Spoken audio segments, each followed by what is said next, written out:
Hello दोस्तों, welcome back to MJ classes. आज हम दोस्तों हमारा चैनल का एक तरह से मान सकते हैं पहला वीडियो अपलोड करने जा रहा हूँ। तो अगर कोई मिस्टेक हो जाए तो माफ़ करना। आज हम पढ़ने जा रहे हैं क्लास 11 पद्य खंड का चैप्टर जो कबीर है, उसका आज हम जीवन परिचय देखेंगे। ये आपका हिंदी साहित्य का है, कन्फ्यूज मत होना, हिंदी निवारी में भी है और पद्य खंड का पहले चैप्टर वो भी। लेकिन ये आज हम कराने जा रहे हैं वो अपने हिंदी साहित्य का है, ठीक है। हिंदी साहित्य का है, साहित्य, ठीक है। कंफ्यूज नहीं होना, ठीक है। आगे बढ़े, चलो आगे बढ़ते हैं। इधर मैंने आपके जो एग्ज़ाम के पॉइंट ऑफ व्यू से जो इम्पोर्टेंट है वो सारे लिख दिए हैं। पूरे जीवन परिचय पढ़ने की कोई जरूरत नहीं, आता भी नहीं है, ठीक है। तो अभी हम पढ़ते हैं परिचय। जन्म का जो कबीर का जन्म परिचय। जन्म 1398, जन्म स्थान काशी, जन्म स्थान काशी है। और जो जुलाहा नामक परिवार में उनका पालन पोषण हुआ, जो इनका या उनका मान सकते हैं उनका जो कबीर है, कबीर का पालन पोषण कहाँ पे हुआ? जुला नामक परिवार ने उनका पालन पोषण किया, ठीक है। आगे हम पढ़ते हैं उनके गुरु। ये बहुत बार पूछा जाता है दोस्तों, उनके गुरु का क्या नाम था? उनके गुरु का नाम था रामानंद जी, ठीक है। स्वामी रामानंद कर दो, या फिर अगर आपको लगाना है तो स्वामी भी लगा सकते हो। आगे स्वामी लगता है इसमें, स्वामी रामानंद, ठीक है। आगे देखते हैं धारा इनकी कौन सी थी। धारा भी पूछी जाती है कई बार। तो धारा निर्गुण धारा के कवि थे ये।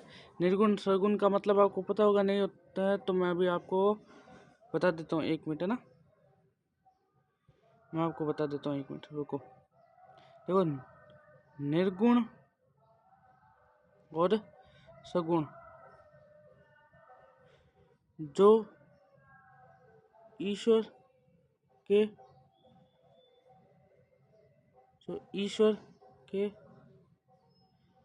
सगुण सगुण, या हम कह सकते हैं, इधर लिख देता हूँ, ठीक है दोस्तों, उधर से ये नहीं है, साकार रूप को माने, ठीक है। और निर्गुण जो निराकार रूप को माने, ठीक है, जो निराकार रूप माने, ठीक है, रूप माने, ठीक है। आगे देखते हैं दोस्तों, ठीक है। और उनकी शाखा कौन सी थी? शाखा ज्ञान मार्ग की थी। वैसे ज़्यादातर पूछा नहीं जाता है, फिर भी आप ध्यान में रखिए ताकि आपको अगर बाई चांस पूछ भी ले तो याद हो। अब इनकी रचना की बात करते हैं दोस्तों। रचना है इनकी बीजक। बीजक एक ही रचना है दोस्तों। और बीजक है ना, तो उस बीजक में मूल्यतः जो मूलतः है वो साखी, शब्द और जमीनी संकलित है। ये 3 चीज़ें हैं जो बीजक में संकलित है, ठीक है दोस्तों। आगे कुछ इसमें कुछ काव्य शैली और सहज थी उसमें। अब इसमें आप और भी लिख सकते हो, अगर आपको बड़ा करना है वो कोई, जैसे कि आप ये मिनिमम लिख सकते हो। 2 नंबर का है तो इनमें से थोड़ा काट कूट के लिख देना। अगर आपका अगर 4 नंबर या 3 नंबर में आता है, 4 या 3 नंबर में आता है तो ये इन्फिनिट है, ठीक है। ये इतना काफ़ी है लिखने के लिए, इतना काफ़ी, इतना लिखोगे तो 2 से 3 नंबर आराम से मिल जाएंगे, ठीक है। अब आगे देख लेते हैं हम मृत्यु। जन्म और मृत्यु तो आपको देखो लिखनी पड़ेगी किसी में भी, जन्म स्थान में। अब मृत्यु हुई अपन को 1518, और कहाँ पे हुई? मगर के निकट, बस्ती में, बस्ती के निकट, ठीक है। मगर बस्ती के निकट है, थोड़ा सा प्रिंटिंग मिस्टेक हो गई दोस्तों। बस्ती में मगर के निकट, ठीक है, मगर में बस्ती के निकट, हाँ, इसमें ऐसे लिखे गए मगर में बस्ती के निकट, लेकिन होगा बस्ती में मगर के निकट होगा, ठीक है ना। थोड़ा उल्टा सब गया, कोई नहीं, इसको चेंज कर देंगे आपको बाद में। और दोस्तों अगर आपको हमारा जो ये जो हम बना रहे हैं ये पीडीएफ चाहिए तो आप टेलीग्राम, हमारा जो टेलीग्राम ग्रुप है उसको ज्वाइन कर सकते हो। मैं उसका लिंक जो बायो में नीचे है वो दे दूंगा, डिस्क्रिप्शन में भी दे दूंगा, कमेंट में भी दे दूंगा, ठीक है। आप वहाँ से जाके ज्वाइन कर लेना। आपको वहाँ पे ये आपको जो ये पीडीएफ है वो मिल जाएगी, जिससे आप आसानी से याद कर सकते हैं, ठीक है दोस्तों। आगे बढ़ते हैं, इसी के साथ आगे बढ़ते हैं दोस्तों। अब अब हम इसमें पढ़ेंगे क्या क्या, इस 2 पदों में, अगले वीडियो में हम पढ़ेंगे क्या क्या, उसकी भी अभी चर्चा कर लेते हैं। तो हम अगले 2 वीडियो में पढ़ने वाले हैं। एक मिनट।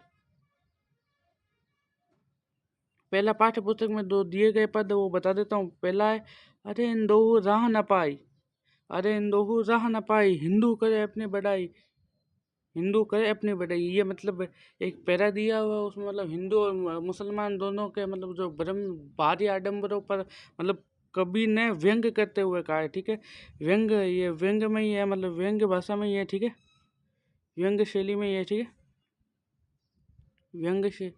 व्यंग शैली में। ठीक है, और इसमें आडम्बरों मतलब कि हिंदू मतलब छुआछूत का पालन करता है, अपने आप को पवित्र मानता है। मुसलमान अपने मतलब मौसी की बेटी से शादी कर लेता है। उसमें ऐसी बातें बताई हुई, मैं आपको व्याख्या में पूरे अच्छे से समझाऊंगा।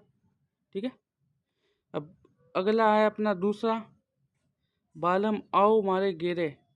ठीक है, तो बालम, बालम मतलब इसमें मैं आपको बता देता हूँ हमको। बालम मतलब पति, आओ मारे गेरे, गेरे का मतलब होता है हृदय,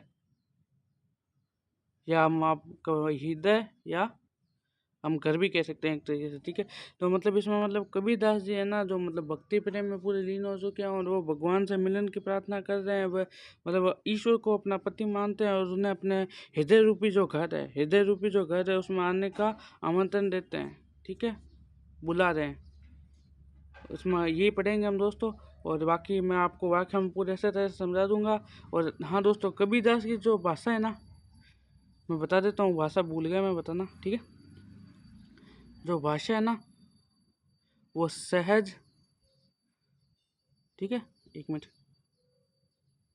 भाषा सहज वह सरल है। ठीक है ना, सहज वह सरल है, सरलतापूर्ण है, या सरलतापूर्ण है, या सरल है, कुछ भी लिख सकते हैं आप। ठीक है, अब जो आपको अच्छा लगे। ठीक है, इसी के साथ आज का वीडियो में एंड करते हैं दोस्तों।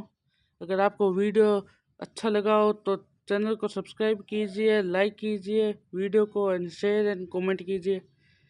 ठीक है, ओके दोस्तों, आपके लिए आज लेकिन, हेलो रुको दोस्तों, आज आपके लिए क्वेश्चन है, वो मैं बता देता हूँ। एक मिनट को मैं एक क्वेश्चन देना चाहता हूँ। अब अभी सब लोग बिना वीडियो देखे कमेंट में लिखेंगे कि कबीर दास